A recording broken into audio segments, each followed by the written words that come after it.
step up, step up, step up. Hello everyone and welcome back to my channel. Today I wanted to talk about LOONA and what I believe the future holds for this group. For context, I will also briefly go into their activities in 2021, as well as talk about a few concerns regarding their company. As always, a majority of this video contains my own personal thoughts and opinions. You don't have to agree with me, but please be respectful to me and anyone else in the comments. Additionally, this is not a hate video towards LOONA, Blockberry Creative, Polaris, and anyone I mention. Therefore, any hate or negative comments will be deleted, and your channel will be blocked. Now without further ado, let's begin. LOONA is a South Korean girl group formed by Blockberry Creative, a subsidiary of Polaris Entertainment.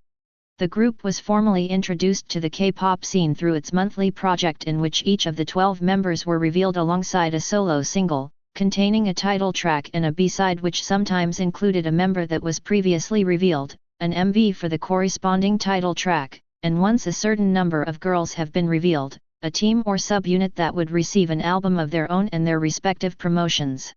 The project, spearheaded by their former creative director Jaden Zhang and the company, was ambitious to say the least. But it created a butterfly effect that made the group beloved by so many fans internationally. Often referred to as the pre-debut project by Orbit's, LOONA's fans, the project would begin in October of 2016 with member heejin, and conclude with Olivia in March of 2018, followed by the official debut of the subunit YY in May 2018. On August 7, 2018, the 12 members gathered for one final pre-debut release with the single Favorite, before the release of the mini-album Plus Plus later that same month on August 20 with 52,823 physical copies sold, becoming the best-selling debut album by a girl group in 2018. The album would go on to sell 107,248 physical copies combined as of May 2020. Now why am I telling you this? Because arguably, the girls are a force in the industry to be reckoned with. They have so much potential as a group, and for a subsidiary to invest so much into them speaks volumes for how much they believe in this group. Blockberry did things that are to be expected of a big three company like SM, JYP, YG, or HYBE. But while there were many benefits to this project, it didn't come without its repercussions. On September 28, 2021, a news article was published discussing Blockberry's potential ongoing financial struggles within the company, which have indirectly affected several of LOONA's promotions.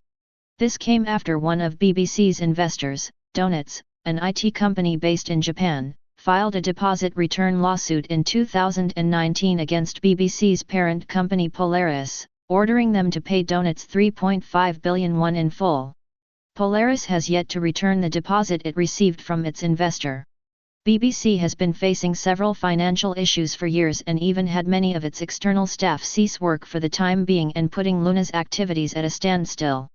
The group's previous activities included a Korean mini-album titled End, lead by the title track Paint the Town, as well as their official debut into the Japanese music scene with the double A-sided single album Hula Hoop and Star Seed.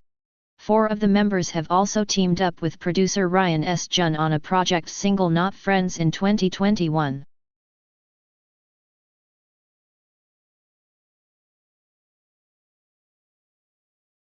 Now this is the part of the video that's going to get me cancelled. Personally, when it comes to PTT, I hated it.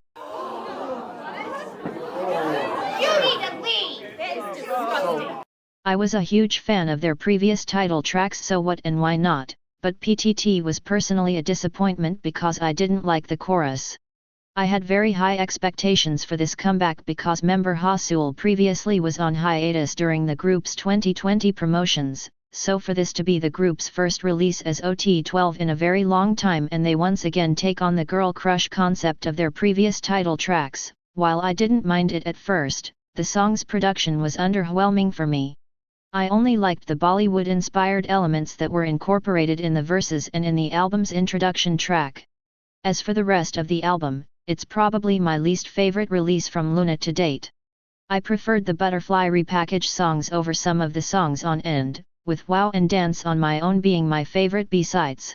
Everything else on the album felt like something any other girl group could have done easily. The songs weren't bad, but they were definitely much safer compared to LOONA's previous releases. I could see You being a song done by GWSN or Be Honest done by a group like Oh My Girl or some of LOONA's other contemporaries. I don't believe LOONA has fully abandoned the sounds and sonics that made them beloved by so many orbits, but you can definitely tell in many of BBC's creative decisions that they are trying to attract more attention from the general public. Compared to their international following, LOONA has a much smaller domestic following in Korea. However, none of that mattered as LOONA took home a music show win on SBS MTV The Show with PTT with all 12 members, which was emotional for both the group and fans alike. Its mini-album also became the group's fastest and best-selling album to date. And as for Hula Hoop, it was a very welcoming addition to the group's ever-growing discography. The city pop version of the song, however, should have stayed in the drafts and sounds like an incomplete demo. I also thought the MV for Hula Hoop was a bit of an eyesore due to the constant vertical panning of the members and the saturated filter placed over the MV. The concept of the MV could symbolize the Mobius strip theory that is tied to the Looniverse and adds depth to the story that is being told through the lore.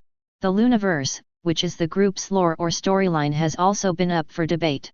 In my opinion, I'm not very invested in the lore as a fan, and my theory is that the sole purpose of the Looniverse was to explain how each individual member was brought into LOONA and how each of the girls came together to form the group. I feel like while post-debut lore may be interpreted as an open-ended mystery in their MVs, their post-debut lore has been muddled in confusion and very small fragments of explanations. It can also be seen as BBC experienced a shift in creative and managerial direction over the years. The Looniverse is still very much active but has since taken a bit of a backseat to other activities related to the group. BBC's mission is clear: to win over the general public and gain more publicity in Korea to grow their domestic following while still trying to balance activities internationally in Japan and in other countries like the US.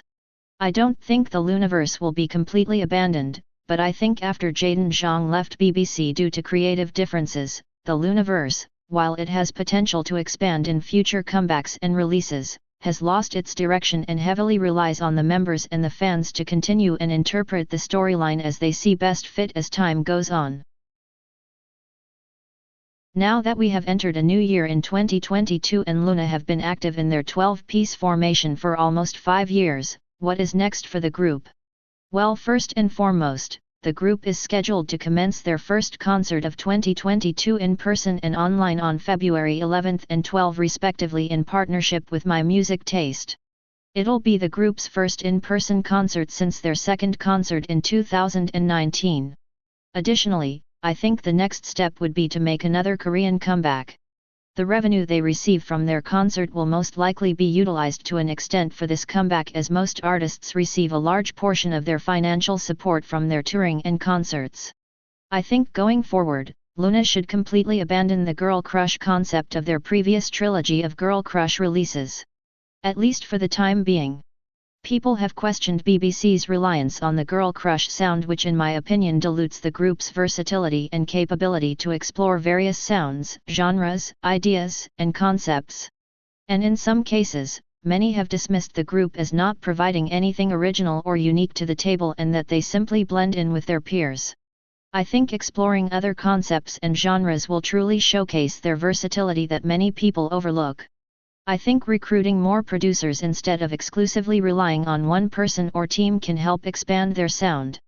I wouldn't be surprised if Soo Man Lee or Ryan S. Jun came back on board for their next project, but I hope other producers such as Full Bloom, who has previously worked with WJSN, can work with LOONA as well. Concept-wise, I hope they do a cosmic or space-themed concept, almost slightly similar to WJSN's earlier concepts or like the MV for Star, which is one of my favorite MVs from LOONA. I think it would really suit the Looniverse lore and the story related to it. I also hope they do more songs like Uncover, Curiosity, Day Night, Perfect Love, and Stylish, because those are the type of songs that not only resonated with me personally but also really define LOONA's sound and set them apart from some of their peers. Of course that is my wishful thinking, but I can dream, can I? That's all for today's video. Let me know your thoughts or predictions on LOONA and what you hope to see from them for 2022. I hope that the girls will be happy, safe, and healthy and that they don't experience any hardships this year like they did in the past. BBC has a gem. I feel like they clearly had solid plans for LOONA, but one thing led to another, and they had to change direction. I hope at the very least BBC doesn't keep them in the dungeon for long and that they are able to have at least 2 comebacks this year and that BBC can pay back the money they owe or sort out their financial situations. Thank you so much for watching this video and for 60+ subscribers. I love you for watching and please stay safe.